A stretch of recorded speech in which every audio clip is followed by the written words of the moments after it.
I have no idea why people are so hyped about Ghost of Tsushima. This is a game with an okay story, with okay melee combat, and abysmal stealth. It really seems to me that people are just love-struck by this breathtaking, painterly vision of feudal Japan. So much so that they are blinded to the flaws of this game. But before I rip into it, I want to say that I was initially so excited about playing Ghost of Tsushima. And that's because Sucker Punch games have been in my life longer than my sister has been. So if my house is on fire and I only have time to save either her or my copy of Sly 2...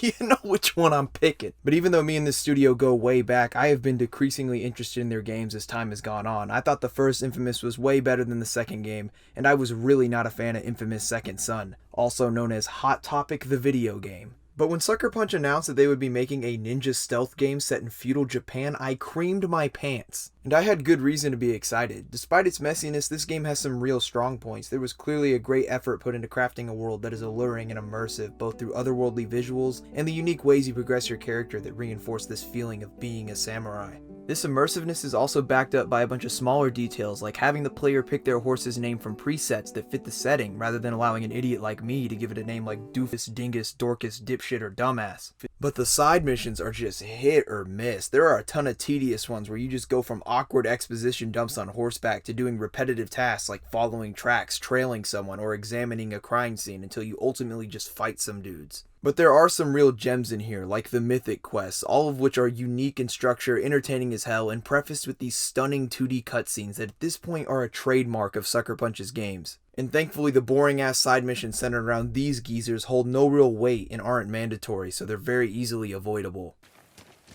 Jin, over here, quickly.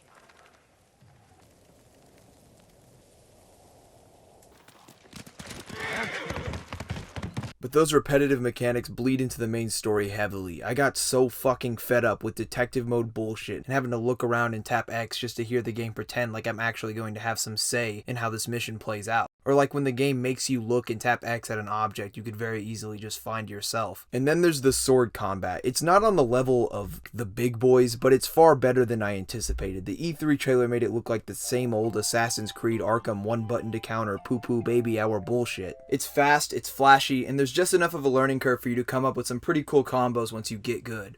But it also has some big issues. It gets so stale by the end of the game. Even though you can make up some fun combos, there's no need to because all you have to do is switch to the right stance and tap triangle. And it doesn't help that this game is so sloppy. Jin just turns around in the middle of fights and strikes the air, even in boss fights where there's only one enemy. Not to mention there's all of these dumbass segments that are centered around restricting the player, like this one where you're poisoned that completely undercuts the tension of the climax. Then you have the duels, which are easily the highlight of the combat. The enemy attacks aren't the most diverse, but they make up for it with this great variety of backdrops. The battles are intense and exhilarating, but for some reason there's this stupid clash mechanic that is unavoidable. All it does is bail out the enemy without compensating the player properly. When facing Kojiro, I thought of this big brain play where I break his stance, deal some damage, and when he recovers I then use the Dance of Wrath to cleave through his shield again. But the second I did that, the game just fucked me out of the 3 resolve I sacrificed to make that play happen. Bosses will also do this right before you break their shield, and there's no clear indication of what triggers it besides the game just getting tired of you kicking its ass. The sword stances on one hand are cool, but they're also restrictively simple. The moon stance's spinning strikes are one of the few attacks with armor on them and can hit multiple enemies, which would make it good for crowd control, except this game is designed so if it's not specifically used on brutes, then it's not very effective at all. And if you aren't in the correct stance against the correct enemy type, whether it's because you forgot to switch or you just didn't feel like it, the game will sometimes stop everything and make you change stances, regardless if you're an hour into the game or 20. But no matter how rigid this game is, it can't stop the wind stance kick from being the strongest fucking move in the game. Who could have known that all it took to topple the mighty, continent-spanning Mongol Empire was to kick them in the face? This thing works on practically everyone, and after a single upgrade you can follow it up with a one-shot kill if you chase them down. It works on spear guys, sword guys, shield guys, red guys, yellow guys, blue guys, Mongol generals. It's even in anti-air. With this one move you can just toy with your enemies. This poor guy has no idea what's about to happen to him. Don't worry buddy, we're almost there.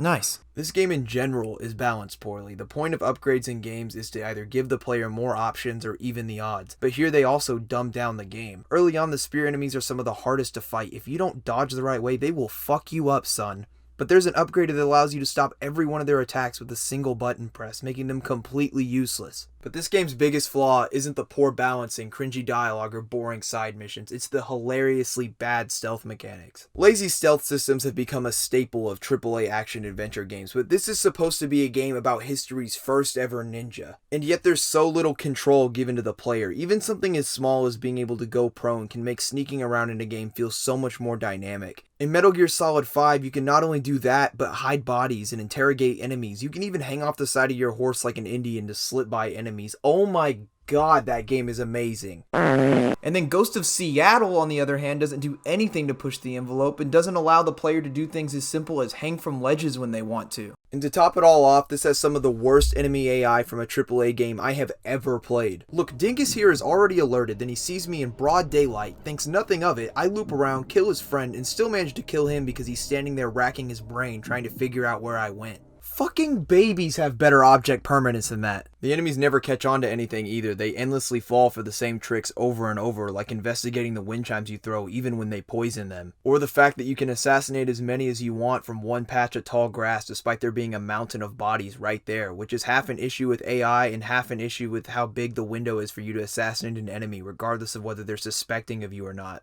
In Uncharted 4, which doesn't even have the best stealth itself, if an enemy even barely catches a glimpse of you assaulting someone, they instantly detect you. Which makes sense because, you know, that's how fucking eyes work. But here you can decapitate someone right in front of their ally and it will still take them seconds to realize what happened. But even if someone does somehow manage to detect you, it doesn't matter because if you just hide under something, they won't have any way of getting to you and will forget about you in seconds. And don't worry if there's nothing to crawl under because apparently Sucker Punch forgot to program the enemies to be able to climb. I'm like 8 feet off the ground and they just have absolutely no idea what to do with themselves. And none of these stealth issues would be a problem if the game was just about a samurai defending his home, but so much of the story is focused on Jin becoming a ninja. Clearly this game was designed so that you could choose your own approach, but the melee was the only thing they actually fleshed out, and this lack of creativity and effort put into the stealth makes the player lean towards fighting like a samurai, which is the opposite of how the story plays out. Gameplay should always reinforce the narrative and should never betray it. This game should have been a stealth adventure first, but instead when you try to take the stealthy approach, it just shines a light on how much of a mess this game is. And what's really sad about how bad the stealth is in this game is that this comes from the same studio that gave us Sly Cooper, an insanely creative stealth series that incorporates things that Ninja actually did, like using disguises to get into restricted areas. One of the few historical accounts of Ninja is at Sawayama Castle in 1558, where Ninja made replicas of the paper lanterns the samurai there used as badges and then disguised themselves, which allowed them to waltz in and just burn the place down. That's so fucking sick, and the only thing Ghost of Tsushima has for disguises is this con armor that just slows detection speed. You can also see Sucker Punch's lack of effort in Jin's ninja tools themselves, which are so lame. Ninja had such an interesting, wide variety of tools that they would use to accomplish their goals. Tools that they often repurposed from farm equipment, something that would go so well with the way that Jin converts the commoners of Yarikawa into warriors. And yet Sucker Punch just gave Jin a bunch of basic ass shit we've seen in countless other games. On top of the sword stances, you could also use weapons like the Kusarigama to disarm enemies, with the caveat being that it only catches enemies by surprise a few times. Adding more tools to the game could also make traversal more engaging. Instead of just holding up to climb and occasionally grappling, it could be a much more involved process. You could use rope ladders to get up buildings you can't use the grappling hook on, or any of the many tools they use to scale stone walls. You could even use the shovels, saws, and wedges they use to break into places to break open locks or access new areas of levels. And it wouldn't be hard to pull off. Each of these concepts has been done in video games before in some way or another. And that's just traversal. You could also give the player makabishi, which were Japanese caltraps and a common tool used by ninja to trip up pursuers. This game would be so much better if they fleshed out the stealth like this. Just imagine, you're running around, getting up to no good, using your tools to break into shit and get your little rascally hands on whatever you want. But then you get spotted by some Mongols.